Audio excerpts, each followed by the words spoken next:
Hey guys, Michael Smith here, the Beachbanger, and recently I uploaded a video where I revealed to everyone that I'm starting a new playlist on my channel called Saltwater Inshore Fishing. Majority of that will be surf fishing. Now, before I hit those beaches to make surf fishing videos, I want to take a few minutes of your time and talk about some things. I want to cover some things that you guys know ahead of time before we get started. I want to talk about surf fishing in general a little bit. I want to talk about me as a surf fisherman, and I want to talk about what to expect and what kind of gear I'm using. Let's talk about surf fishing in general. When I say surf fishing, I'm talking about, the act of going down to a beach somewhere, all right, and setting up. You have your sand spikes, you have your fishing rods, all right, you have your bait, you're hooking your stuff up, all right, you're throwing it out there, and you're just kind of, waiting around for fish to bite, and you're maintaining your rods in the whole process. Okay, that's what I mean by surf fishing. Who am I as a surf fisherman? I'm just your average Joe going out there on the beach and doing surf fishing. I'm not an expert, I'm not a professional. My videos weren't intended to be tutorials, okay, or educational. They're for entertainment purposes. My intentions aren't to go down there and teach you how to surf fish and give you all this professional advice, okay? It's about me going down to the beach, trying to catch some fish, and having a good time, enjoying myself while I'm doing it. And to record all that so I can share my experiences with you guys. Okay, so what can you expect by watching my surf fishing videos? Well, it's fishing videos. I'm hoping to catch fish, and you're hoping to watch me catch fish, but it's fishing. You're not always gonna go catch fish when you're fishing. I mean, that's just the way it is. When it comes to fishing, there's a lot of factors involved. Okay, you got time of day, you got tides, all right, the seasons of the year, okay? There's a lot of different factors involved when you're talking about fishing and catching fish. I mentioned in my previous video that I caught a lot of pompano back in April. Don't expect me catching a bunch of pompano anytime soon in these upcoming videos, because pompano mainly run in the springtime. Here in Northwest Florida, we're talking about late March through May. The pompano come in when the water's a certain temperature, and when the temperature gets too high, they leave, and they're gone all summer. Though I say that, but you can catch a pompano here and there throughout the summer. It does happen. They're just not like there in abundance. There's a fall run that usually begins in maybe late October and runs in November and December, where you can catch pompano during the fall, okay? So pompano don't run year round. I'm going down to the beach to go fishing. I may catch something, I may not. I may have a really good day and catch a lot of different stuff. I may only catch 1 or 2 fish. Don't watch my videos and expect me to be catching fish all the time. It's just not gonna happen. There's good days and bad days. I'm gonna do my best to catch fish, okay? But I can't promise you, I'm gonna catch any fish every time I turn the camera on. My approach in making these videos is go out there and fish and record the experiences I have. Okay, you can see for yourself the things that I do, what I see, everything. It's about the experience, okay? With everything else, there's always critics. There's always gonna be people, viewers, who like to throw their 2 cents in. They might see something I'm doing wrong, or they see something that I'm doing something a certain way they wouldn't do it, something I could do better, I mean, that's for everything, okay? There's always critics. But I'm just going out there and fishing the way I fish, okay? I'm not really trying to impress anybody. I'm not, I'm just fishing. I'm just doing my thing. That's all it is. All right, let's talk about gear, okay? there's a misconception that you have to have, you know, all this gear, you know, you have to have, you know, this expensive gear, okay, name brand stuff. It's just not true. Listen, the truth behind being a successful angler isn't gauged on the type of gear you have, okay, how expensive your gear is. All you need to be successful at surf fishing is to have basic fishing gear, okay? That's all it takes. You don't have to spend a fortune on fishing gear. Now, if you're just starting out, there's gonna be quite a bit of money involved, you know, buying, you know, some essential items. And I'm gonna go over that. I'm gonna show you what I have. But you don't have to have the name brand stuff. You don't have to have a $300 reel attached to a $300 rod, okay, stuck in a $60 sand spike, okay? You don't have to have all the fancy gadgets. You don't have to have the 4-wheel drive beach cart, okay? You just need the basic gear. It's very important. I'm gonna say this again. All you need to be a successful surf fisherman is to have the essential basic gear. That's all you need.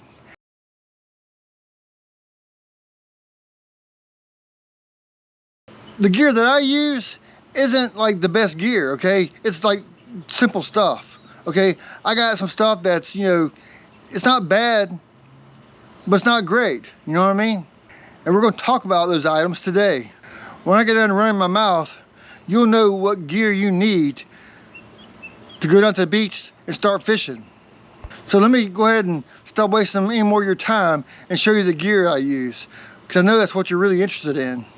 And we're gonna start with the fishing rods. Generally speaking, I go out with 5 fishing rods, okay? I'm gonna start with my biggest one. My biggest rod is a Penn Squadron 3. This is a 12-foot heavy modern to fast action. Okay, I think I paid $100 for this rod.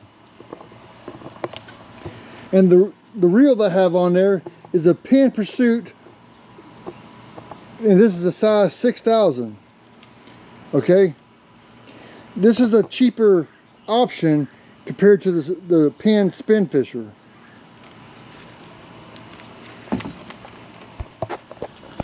All right, the next rod I have is a Shakespeare. This is a 9-foot rod. Okay, and on it I have a Penn Battle 2. This is a 3,000. This reel is about 8 years old. It's a very good reel, but this rod's a 9-foot rod, and it's a medium action rod.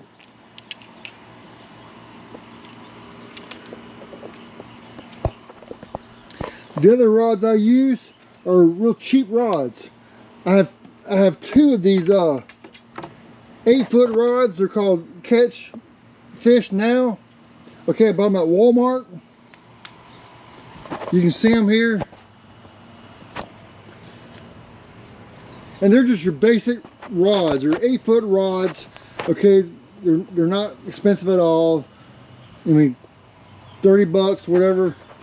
Okay, but for the reels on these rods, when you buy them cheap like this, the reels don't last but maybe a season at most.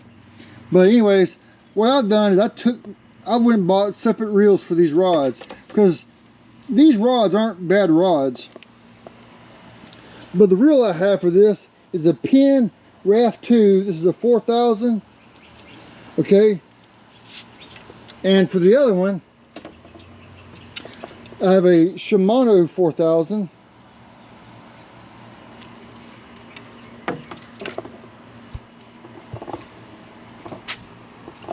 And also I have this 6'6" rod that I bought. And this rod is actually a Penn Raft 2 rod with a Penn Raft 2 The real size is the 2500. So these are the 5 rods I go surf fishing with. I have the big rod, 12-foot rod, to get as far out as I can. Okay, I have a 9-foot rod that gets out, you know, not as good as the 12-foot rod. And I have these 2 8-foot rods here that I use mainly to just hit those troughs. And for the short rod, I fish this rod up close, like right before the waves break on shore. I usually use this rod up close to catch fish that come up close. And also I can use this rod to catch bait fish with. So this 6'6" rod is very handy and resourceful when it comes to surf fishing. Just because it's a small rod don't mean anything. So when it comes to surf fishing, the rods you want, I mean, if you can get a 12-foot rod, 10-foot rod, 11-foot rod, that's great. You need at least one of them. You should have at least one of those rods. Okay, the other rods, an 8-foot rod will be just fine. Okay, there's nothing wrong with surf fishing with 8-foot rods. They can catch fish really well when they're in the troughs. Also, you can buy those cheap combos at Walmart or whatnot, and you can take the reel off, get your little better reel and put on there. That's what I did, and it works for me. I catch fish with these cheap combo rods. You want to add your own like select reel for it. You don't have to be expensive. You know, something, you know, medium, something, you know, not high, not low, but somewhere in the middle. You know, Penn makes really good mid-range reels for people who want to go fishing but can't afford the expensive stuff. The one thing I can say about rod and reels when it comes to expense is that the more expensive they are, the advantage you have there is that they generally function better and they last longer. So if you're in surf fishing or any kind of fishing for the long haul, you know, getting an expensive name brand rod and reel is advantageous when it comes to that.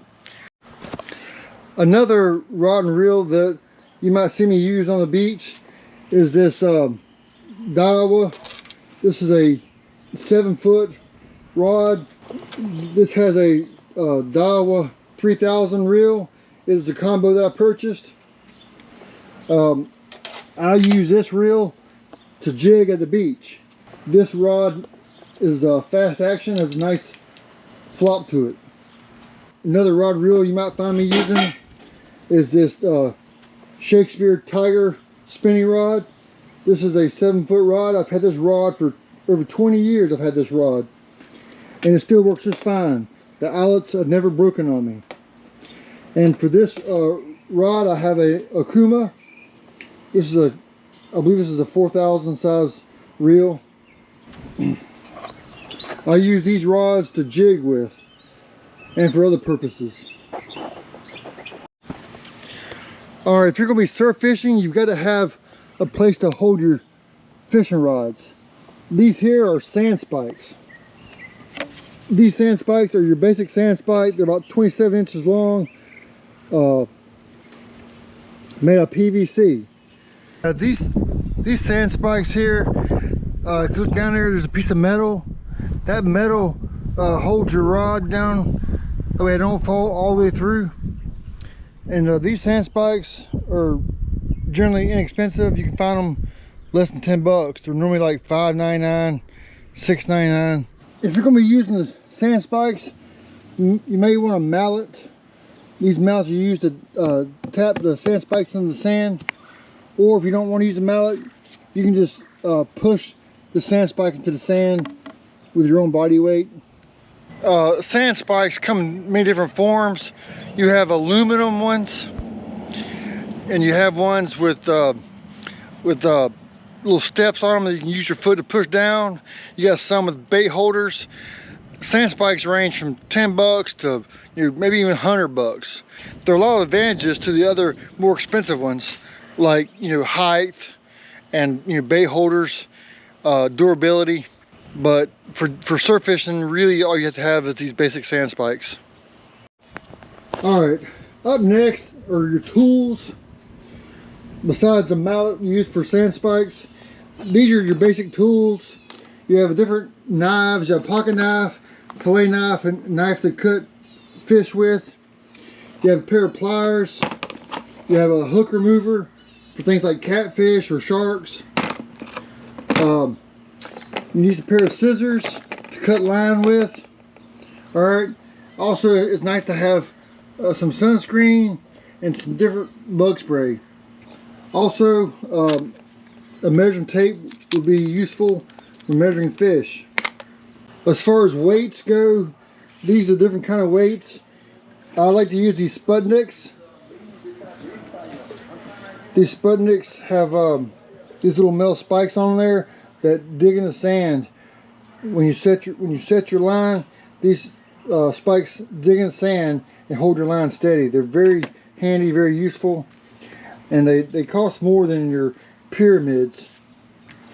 But these are very good spikes to use while surf fishing.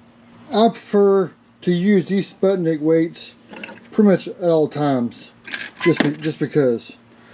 Also, you have pyramid weights, which are very common. You have 5 ounce, 4 ounce, I have 3 ounce, I have 1 ounce. I also use egg sinkers for Carolina rigs and different things. The type of leader material I like using fluorocarbon. Generally for surf fishing, all you need is 20 to 30 pound fluorocarbon. That's really all you need. You don't need anything heavier than that if you're just surf fishing for normal species. I don't have any on hand, but I also like to use braid. Braid works very well when surf fishing. You can do some research on that. As far as baits go, I like to use fish bites and fish gum. Fish bites, there are a lot of different flavors of fish bites, and here's some right here. My go-to flavor for pompano would be this Easy Flea and this fish gum pump candy. I also like buying the Fleasicle. Fish gum has one called Fleasicle. And also another fish bite that I like to use is the electric chicken. Now this one here is an older package, so it don't look so fresh. But Easy Flea and electric chicken's really good stuff for pompano. These other kinds of fish bites work well for different fishes as well. A couple other items I like to use is stuff called Procure. It's basically a gel. Open it up and you can squeeze the bottle and you can coat your bait with this goo. There's different flavors. There's like 10 different flavors. I really like using this stuff. Most of your artificial baits now are scented to some extent, but this gives an extra flavor and extra scent to your bait. Also, I like using this. It's like a bait wrap. You use this stuff to wrap your bait with to help keep it from falling off your line as you're casting your line to the water. I think this is called like Miracle Line or something like that. A magic line. Over here, as far as my rigs go, I like to use just a simple basic Sea Striker pompano rig. Now this pompano rig is a 2-drop rig, and you can actually catch multiple species with this rig. It's not just for pompano. It comes with a 2-aught hook, which is really best to use a 1-aught or a size 1 hook, but I've caught many a pompano with these basic fishing rigs. I also make my own rigs. As you can see here, basically all you need is a fluorocarbon leader, gives you some floats and some hooks, and you have to, there are plenty of videos on YouTube to learn how to tie your own rigs. These are single drop rigs. And I also have double drop rigs that I use from spare parts from the Sea Striker rigs that I purchased. When you're out there fishing, things happen. Sometimes your rigs get tore up or messed up. You can just take them apart and reuse them. Make your own rigs. These are double drop rigs. I also have single drop rigs. And there was a time I used a triple drop rig, but I don't suggest using triple drop rigs. Sometimes I'll take some extra floats and beads out there with me to fish with, and some hooks and swivels. I generally leave this stuff here at the house because it's just extra stuff that I don't need to take with me. Because I usually bring enough rigs with me that if I need one, I just grab out these little baggies. I keep them in these little bags here, separate, each one separated its own little bag for easy access and use. I don't have to worry about tying rigs when I'm out there on the beach. The last thing you want to do on the beach is try to tie rigs. I like the plug and play style. It works very well. To hold on my tools, my weights, my bait, I have a toolbox here, a plastic toolbox. It holds everything in there that I need. It's all in one place. So you want a way to contain all your loose gear, such as tools and stuff. I like to use this toolbox. When it comes to surf fishing, you gotta have a way to transport your gear from your vehicle to the beach. Okay, on the right hand side, this is a pier cart. It has treaded tires. I use this for a very long time. It can be very laborsome, and it does roll on the sand, but there's a lot more resistance. What I recommend is getting a sand cart with inflatable wheels. This cart here has inflatable wheels. It rolls over the sand a lot easier. As you can see, this cart here is yellow. It's fairly new, and it comes with a little pump here to air your tires up. Also, you'll notice I attached as you can see, I attached a yardstick to the side of my sand cart. You'll definitely want to have a sand cart, 2 wheels or 4 wheels. The bigger the cart, the more tires, the more expensive they are. These things aren't cheap. I think I paid $169 for this guy, but very much needed. I mean, if you got just very little gear, I guess you can carry it down to the beach, but it's not preferred. You'll want a sand cart for sure. Another item you may need is a ice chest filled with ice for your drink. Keep your drinks cold, and put the fish that you catch inside the ice chest to preserve them. You want them laying out on the beach, getting hot. Some other items you might be interested in. This is for comfort, or beach chairs. You have these light, flimsy ones, and you have a little more heavy duty ones. This one has a pocket on it, both sides. I use this one many times because it's nice, it's sturdy, and it has these compartments, these pockets to keep my phone and stuff in. But the downside is this is a pretty heavy chair. You might want to go with a lighter one. Also, something that you might want, but it's not necessarily required, is a beach umbrella. Here's a beach umbrella. It has a rod. This is a nice, like it's got a 6-foot span on it, and it has these. It's for the wind. It has these little. I don't know what you call them. The wind blows and go out the umbrella instead of carrying it away. If you're using a beach umbrella, you'll need somebody to anchor to the ground. I use these little umbrella anchors. These are quite resourceful. You can use them for other things besides your umbrella. You might want to take with you or some buckets. I have 3 different size buckets here. I usually take the small one, and sometimes I'll take the small one, I'll put it inside the big one, and I'll hang this on my beach cart. Also, I have a sand rake. This is a sand flea rake. You use it to catch sand fleas in the surf. Again, it's not essential. You don't have to have sand fleas for bait, but pompano really like sand fleas, and other fish like sand fleas, like drum. So a sand flea rake would be a good idea to get if you're looking to catch that kind of bait. Something else you might be interested in getting would be a crab net. You know, during summer months, crabs are plentiful in our area, and you can use them for, you can catch them and use them for bait. Some other items that I use when I take with me, I have a backpack that I use to hold my wallet, my fishing license, my fishing regulations. I usually put a beach towel in there, some snacks. I also use it to conceal my cameras and stuff, to transport my cameras back and forth. I also have a tripod for a camera. I have my guide on here.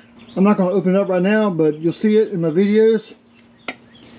Now this guide on, say, what's this for? It's just basically a flag with my logo on there. It says Beachbanger, fishing and outdoors. And I use it not just because it looks cool when I'm down there, but when people are down there walking by, they see this flag, they say, okay, well, he must be the Beachbanger. And they'll go on YouTube and they'll look it up, or they'll go online and look up Beachbanger. And so it's a good advertising device. Also, for this flag, this guide on, I use the beach anchor for it as well. Alright, something I didn't really cover, but you'll need is bait. Okay, you can go to the store and you can buy frozen shrimp, frozen squid. What I suggest, and what a lot of people do now, is they go to a market and they'll get freshly dead shrimp and use that. Also, when you're out there fishing, you can catch small fish, cut them up, use them as cut bait. That's another way to have bait. Or you can go to your local sporting goods store, pick up fresh bait, pick up live bait like live shrimp, live minnows, things like that. All right, so in relation to my background in surf fishing, I want to add that, you know, I live in Port St. Joe, which is a small coastal town located in northwest Florida. I'm in Gulf County. We call our area the Forgotten Coast. Okay, to the west you have Panama City, Destin, Pensacola, which is the Emerald Coast. We're the Forgotten Coast because we're a lot less developed. We're underdeveloped compared to them. Our beaches aren't quite as nice as theirs. Our area is a lot more rural than what you'll find in Panama City, Pensacola, and places like that. We call this Forgotten Coast, but in recent years, it's been anything but forgotten, as the tourism industry has just skyrocketed. A lot of people come down here from all over the country to visit our beaches. But in our area, we have so much great surf fishing, it's not even funny. Okay, so in our area, there's miles and miles of coastline. We have St. Joe Beach, we have Mexico Beach, we have Cape San Blas, we have St. Joseph Peninsula. Those areas all have beaches which I can fish from. And I've identified 13 different spots in those areas that I'm going to be fishing from at different times. We're going to hit every one of them multiple times. So the stage is there for me to fish. I just got to go out and catch them.